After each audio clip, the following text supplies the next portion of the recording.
to tell us about your experience from college to becoming an educator and what led you to seek office? Jumping right into it. I love it. Well, thank you for taking the time to ask me some questions. Like you, I grew up in LA and I was lucky enough to go to college in New York City. And I actually saw a sign when I was 17 in New York that said 1 in 10 low-income kids of color graduate from college. And I was like, I know that's my personal experience and that's not okay. So I actually came back to LA to be a teacher. And part of why I ran for office is because I have this personal mission that my contribution to the world is going to be about more kids, particularly kids of color in LA, getting to choose college. And so this was an open seat, meaning the person who was in the seat for the previous term was termed out. So it was, only new people could apply. And it was the community that I grew up in, where I was a teacher, where I had been working for so long, and got a lot of encouragement from folks to grow my leadership and consider running for the seat. So I did, and campaigned for about a year and a half. And here I am 2 months in being a school board member. I actually started my journalism career in high school when I worked at my high school newspaper. I was in high school in the late 1990s when there was all these anti-immigrant ballot initiatives, and my high school paper was looking for somebody to write about these things, and I started doing it and really fell in love with journalism. So throughout college, I interned at different places. I always got paid. I was an intern, but it's paid internships.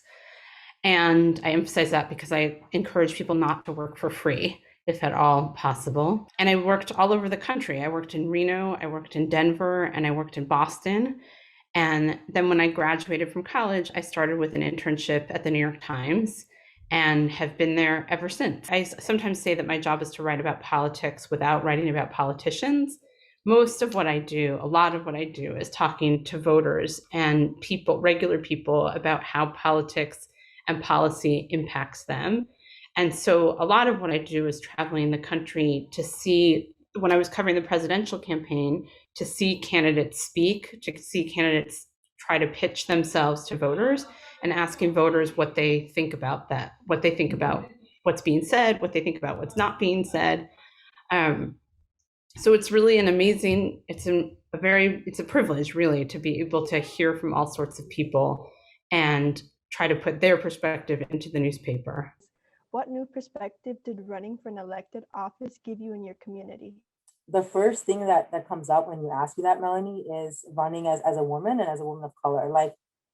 That's the first thing that came in my mind, because I think of fundraising. A lot of people don't see behind the scenes that as a candidate, that you have to fundraise, and even statistically, people give more to male candidates than female candidates because they see men as a leader, right? I'm this short woman who wears a hijab, and I have to really prove myself, right? It's just made me more determined. I'm always about women equity and equity, in STEM and getting more women of color in there. It almost made me realize, wow, we really need to change things in our society. It's one big learning is the diversity of the district. And the other big learning I would say is how quickly people respond to you when you're the elected official.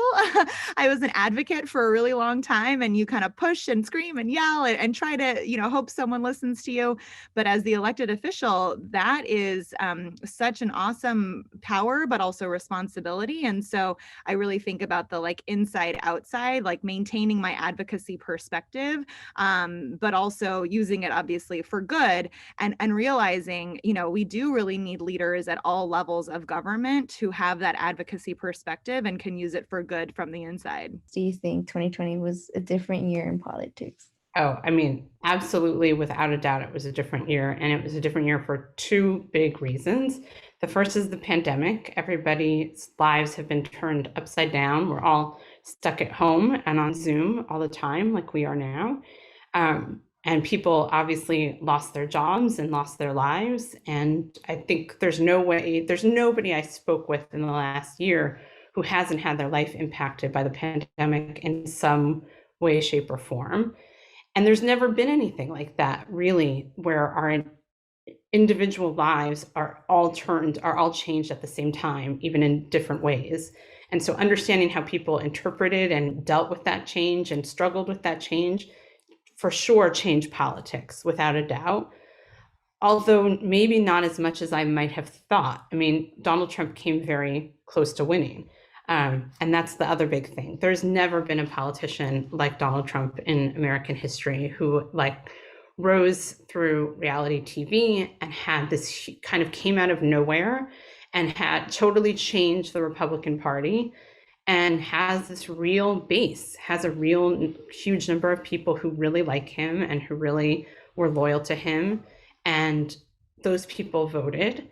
And not only that, new voters showed up and voted in favor of Donald Trump. So while some people might think, how would anybody vote for somebody who mishandled the pandemic? There were lots and lots of people who didn't see it that way. Do you think people will see 2020 as a turning point of some kind? And if so, how? Yeah, I definitely do. I think the people see it as a turning point, communities see it as a turning point. I think it was so much of a turning point that I think what was happening in America, especially with communities of color, was going worldwide, right? There were people having protests worldwide. And I think with COVID too, this is like a worldwide issue. So I think it's definitely pivotal. I really believe that if we can really benefit from this moment and do the right thing, as long as there's more good people doing the work, right? We got to outnumber any of the ones out there that are racist, any of the ones out there that tell us to slow down or don't make too much noise. We got to outpower them. We got to outnumber them. So I think there's a real potential here for a worldwide movement. To me, there's no doubt that it is a turning point, but sort of in what way, we don't know. I mean, Biden, for example, President Biden, when he started running, he was running on a pretty moderate platform, was saying, was not talking about big changes. There were other candidates who were talking about that much more. But in large part because of these social justice movements, he's changed and he talks much more about big changes. And the pandemic, I think, made people realize some of these problems couldn't be ignored anymore. Problems for people of color, problems for women of color. All of these things have come to the fore. Now, whether or not we deal with them as a nation, I think is still very much an open question. I think nationally, we saw a lot between 2016 and 2020, and what happens nationally tends to set the tone for statewide and local politics. I don't know that anyone could have predicted the riots on the Capitol. That was probably like one of the more shocking experiences we had, but also like not totally shocking, which made it even more like sad, a sad reflection of like where our country had gone over the last few years, and the transition of power. There was just so many things happening in DC over the last, couple of months between November and really like the end of January, beginning of February. So I think, people noticed that there were quiet sentiments that were really put on display when 45 was elected, and that caused people to look at their neighbors differently, their families differently, and then with the 2020 election, like a lot of desire to find unity, but also some real hesitation about how do you find unity when there exists a deep hatred across lines of difference. So that, I think, is a real reckoning for our entire country to continue to grapple with over the next few years. I think that there are a lot more people who are engaged and paying attention now. I think we saw the biggest voter turnout that we've ever seen. And I think people are paying much closer attention and understand that government really does impact their lives. You might have been able to say, or more easily say before, I don't care about politics. I don't pay attention to that. But now a lot more people understand that what politics does has an impact on what our own lives look like.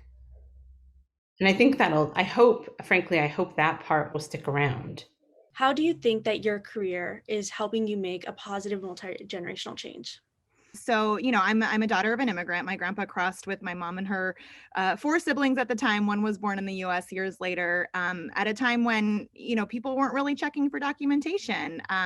My mom didn't, get her residency until she was a teenager and her citizenship until she was in her 20s. And, people especially from Mexico and south of the border, often come for economic and educational opportunities in this country. And so my mom didn't go to college. Obviously, my grandpa didn't either, but he helped to bring the family over, right? She finished high school, and then I got to go to college, and not just college, but got my master's, went to law school, and now am, an elected official. And so I can only imagine, if I have children, what their impact will be on the world. No pressure, future kids. I see myself, as being part of this positive multi-generation change. I don't see myself as being necessarily the sole person of this change. Like, I think it's all about everyone that's uplifting this message. I see myself as an organizer, honestly. It's why I still go to protests. It's why I like the other day I was striking with the nurses, and I don't do that for like photo ops, right? I do that because I think that if you believe in something, right, you have to show up. Like, plain and simple, you have to show up because you have to show solidarity with these community movements. It's just so important. I really think of my job as being like a mirror for our country and trying to explain people to each other. As I said, we're so divided and often don't talk to people who disagree with us. And I try to explain why people think the way they do and what shapes their beliefs. And I think that understanding each other is something that we still really need to desperately do as a country. And I hope that creates some positive change.